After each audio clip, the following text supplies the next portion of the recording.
Hi everyone, I'm Sydney with a Y, and today we are going to talk about some squat variations. Ryan's here, he's going to be helping out with some demonstrations. We're going to start by starting at the basics. We're going to do a back-loaded barbell squat.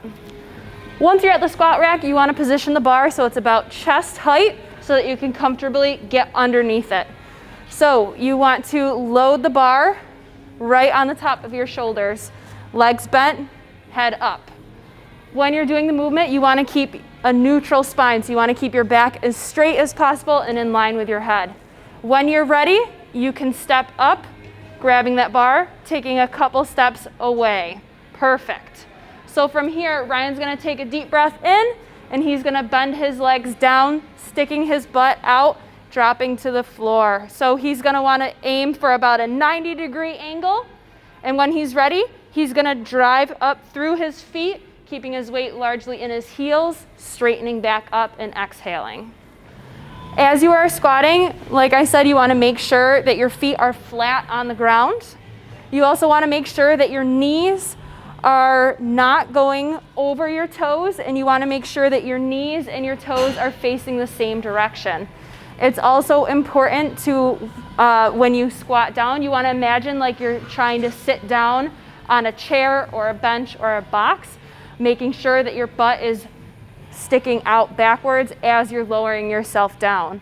When you're pressing up, you don't want to let your knees cave in. Again, you want to keep your knees facing the same direction as your toes.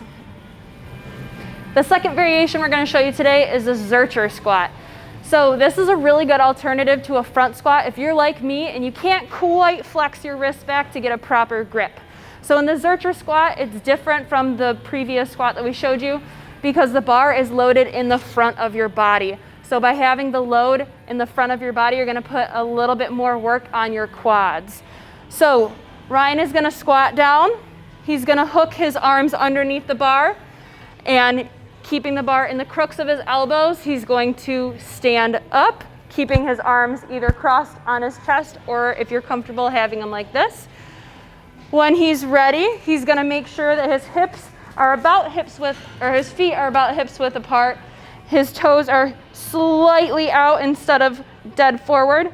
And then when he's ready, he's going to take a deep breath in, and he is going to squat down, and then he's going to bring it back up. So another benefit of the Zercher Squat is that most people can get a little bit more range of motion when squatting down because, again, that load is in the front of your body. The Zercher is also a really great option to challenge the core. So you are keeping your chest up the whole time, again, keeping your spine straight and neutral. So this is a really, really great challenge. Our third variation is going to be the Goblet Squat. The Goblet Squat can be used either with a kettlebell or a dumbbell. Ryan's personal favorite is the kettlebell, so that's what we're going to be showing today. The Goblet Squat is a great variation because it helps correct some common mistakes when squatting.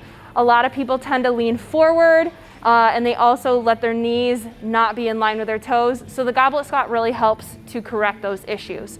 So Ryan is going to squat down and grab the kettlebell, and he's going to raise it up so that it's chest height, holding it on the sides as if he's holding a giant goblet. From there, again, he's going to make sure that his feet are about hips width apart, and his toes are slightly out. From here, he's going to drive his hips all the way down to the ground, again, getting a nice full range of motion until his elbows just about touch his legs. That's how he knows he's low enough. From there, he's going to exhale and raise back up. Just like our other variations, Ryan's doing a great job of making sure his chest is upright, that he's not caving forward, and he's making sure that his spine is in line the whole time. The last variation we're going to show you today is the Caustic Squat.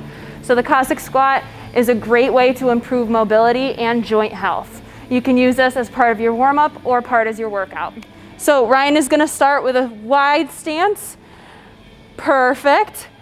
You can do this with just body weight or using a dumbbell or kettlebell. Right now we're just going to do body weight. So starting here, he is going to shift his weight to his right foot and bend all the way down, keeping that left leg straight the whole time. He's lifted his toes up, which helps for stability. And when he's ready, he's gonna drive through that right leg and come up all the way. Ryan also stuck his arms out in front of him to help counterbalance, which is a really great option if you don't have any weight in your hands. I hope you enjoyed this video, and I hope you try out some of these squat variations in your next workout. Remember, if you need any help with your form or any of the equipment, feel free to ask a wellness coach or personal trainer. Thanks, Ryan. Thank you.